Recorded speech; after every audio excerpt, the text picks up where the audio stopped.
Laptop മേശയ്ക്ക് മുകളിലാണ്. Shelf മേശയുടെ മുകളിലാണ്. പക്ഷി മരത്തിന് മുകളിലൂടെ പറക്കുന്നു. ഇങ്ങനെയൊക്കെ നമ്മൾ സാധാരണയായിട്ട് പറയാറുണ്ട്. ഈ 3 സെന്റൻസ് നോക്കുകയാണെങ്കിൽ നമുക്ക് കാണാൻ പറ്റും ഇതിലെല്ലാം മുകളിൽ എന്ന സെയിം മലയാളം വേർഡ് അല്ലെ, എല്ലാത്തിലും മുകളിൽ എന്നാണ്. പക്ഷെ ഇതിനെ ഇംഗ്ലീഷിലേക്ക് ആക്കുമ്പോൾ ഇതാണ് നമ്മൾ ഇന്ന് പഠിക്കാൻ പോകുന്നത്. അതിനു മുന്നേ ഇതേപോലെ സിമ്പിൾ ആയി ഇംഗ്ലീഷ് പഠിക്കണമെങ്കിൽ എത്രയും വേഗം തന്നെ നമ്മുടെ ചാനൽ സബ്സ്ക്രൈബ് ചെയ്യാം. ഈ 3 വേർഡ്സ്, അതായത് ഓൺ, അബവ്, ഓവർ, ഇത് 3ആണ് നമ്മൾ മലയാളത്തിൽ പറയുന്ന മുകളിൽ എന്ന ആ ഒരു മീനിങ്ങിന് പകരമായിട്ട് നമ്മൾ ഇംഗ്ലീഷിൽ യൂസ് ചെയ്യുന്ന 3 വേർഡ്സ്. On, above, over. ഇത് ആക്ച്വലി പ്രപ്പോസിഷൻ എന്ന് പറയുന്ന ഒരു ടോപ്പിക്കിൽ ഉള്ളതാണ്. ഇത് കൂടാതെ ഒരുപാട് പ്രപ്പോസിഷൻസ് ഉണ്ട്. അതേപോലെ തന്നെ സെയിം പ്രപ്പോസിഷൻ നമ്മൾ ഡിഫറെന്റ് സിറ്റുവേഷനിലും കണ്ടീഷൻസിലും ഒക്കെ യൂസ് ചെയ്യാറുണ്ട്. അതിനെ കുറിച്ചെല്ലാം വളരെ ഡീറ്റെയിൽ ആയിട്ട് തന്നെ നമ്മുടെ കോഴ്സിൽ നമ്മൾ പഠിപ്പിക്കുന്നുണ്ട്. ഇത് അതിന്റെ ചെറിയൊരു ഭാഗം മാത്രമാണ്. So let's see. First one is on. On നമ്മൾ യൂസ് ചെയ്യുന്നത് ഈ മുകളിൽ എന്ന് പറയുമ്പോൾ തന്നെ ആ 2 സബ്സ്റ്റൻസ്, ഏത് സബ്സ്റ്റൻസ് ആണോ നമ്മൾ മുകളിലാണെന്ന് പറയുന്നത്, ഇത് രണ്ടും തമ്മിൽ ടച്ച് ചെയ്യുന്നുണ്ടെങ്കിൽ, see for example the marker is on my hand അല്ലെ. ഇവിടെ എന്തുകൊണ്ടാണ് ഓൺ യൂസ് ചെയ്തത്? ബിക്കോസ് ഇതിന്റെ രണ്ടിന്റെയും സർഫസ് തമ്മിൽ ടച്ച് ചെയ്യുന്നുണ്ട്. അപ്പൊ അങ്ങനെ ടച്ച് ചെയ്യുന്ന സിറ്റുവേഷൻ, ഒരു എക്സാമ്പിൾ നോക്കുകയാണെങ്കിൽ ഇതൊരു ബോക്സ് ആണെന്ന് വിചാരിക്കുക, ഇവിടെ ഒരു ബോൾ ആണെങ്കിൽ, സോ ഇത് രണ്ടും ടച്ച് ചെയ്യുന്നുണ്ടെങ്കിൽ ഇങ്ങനെ ഒരു സിറ്റുവേഷനിൽ we can use on. Laptop is on the table. നമ്മൾ ടേബിളിന്റെ മുകളിൽ ടച്ച് ചെയ്തിട്ടാണ് വെക്കാറ്. So laptop is on the table. Laptop ടേബിളിന്റെ മുകളിലാണ്. Pen is on my hand. Pen കൈയിന്റെ മുകളിലാണ്. Cat is sitting on the chair.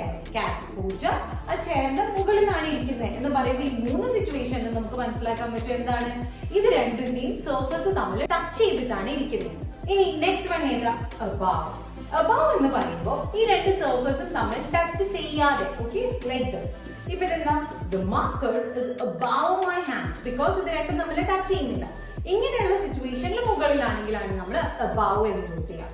For example നമ്മളിപ്പോ പിക്ചറിൽ നോക്കുകയാണെങ്കിൽ, so this is A box, ഇവിടെ ആയിരിക്കും നമ്മുടെ സബ്സ്റ്റൻസ് ഉള്ളത്. So then this is above. Okay, so the shelf is above the desk. അല്ലെ, ഷെൽഫ് നേരെ ഡെസ്കിന്റെ മുകളിൽ എന്ന് പറഞ്ഞാൽ ഇങ്ങനെ എടുത്ത് അതിന്റെ ടച്ച് ചെയ്ത് വെക്കില്ല.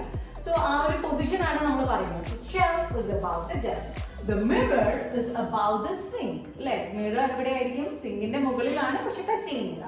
Hang the picture above the window. വിൻഡോന്റെ മുകളിലായിട്ട്, അതായത് ടച്ച് ചെയ്യാതെയാണ് അല്ലെ.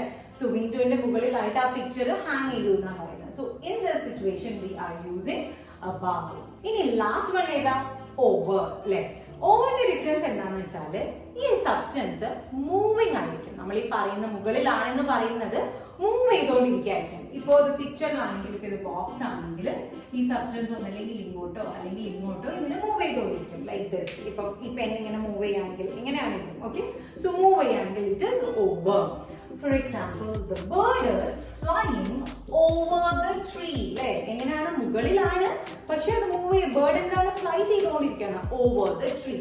The cat is jumping over the fence. Over the ചാടാണ് അല്ലേ, അപ്പൊ അത് മൂവിങ് ആണ്. ആ ഫെൻസ് കവർ ചെയ്തിട്ടാണ് ചാടുന്നത്. സോ ഓവർ, മുകളിൽ. So helicopter is flying over the building. Helicopter എന്താ ചെയ്യുന്നത്? ഫ്ലൈങ്. അവിടെയും ഹെലികോപ്റ്റർ മൂവ് ചെയ്യാണ് ചെയ്യുന്നത്. അപ്പൊ മൂവ് ചെയ്യുകയാണെങ്കിൽ നമ്മൾ എന്താണ് യൂസ് ചെയ്യുക? Over. So on, above, over 3 എണ്ണമാണ് ഉള്ളത്. അതിൽ ഓൺ എന്ന് പറയുമ്പോൾ ഇത് തമ്മിൽ ടച്ച് ചെയ്യും. ഓക്കെ, മുകളിലുള്ള സാധനം ടച്ച് ചെയ്യാണെങ്കിൽ ഇറ്റ് ഇസ് ഓൺ. ടച്ച് ചെയ്തില്ലെങ്കിൽ ഇറ്റ് ഇസ് അബവ്. ഇനി ടച്ച് ചെയ്താലും ചെയ്തില്ലെങ്കിലും if it is moving then we use over.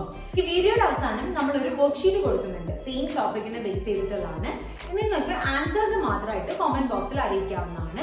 നാളെ കമ്മ്യൂണിറ്റി പോസ്റ്റിലും അതേപോലെ തന്നെ ഇൻസ്റ്റഗ്രാം സ്റ്റോറിയിലും നിങ്ങൾക്ക് ഇതിന്റെ ആൻസേഴ്സ് കിട്ടും. അപ്പൊ നിങ്ങൾ എത്രയാ സ്കോർ ചെയ്തെന്നുള്ളത് നോക്കുക.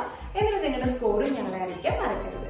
അപ്പൊ ഇതേപോലെ ഇംഗ്ലീഷ് പഠിക്കണം എന്ന് ആഗ്രഹമുള്ളവര് എത്രയും വേഗം തന്നെ ഡിസ്ക്രിപ്ഷനിൽ നമ്മുടെ കോൺടാക്ട് ഡീറ്റെയിൽസ് കൊടുത്തിട്ടുണ്ട്. പെട്ടെന്ന് തന്നെ നമ്മളെ കോൺടാക്ട് ചെയ്യാം. Join our course.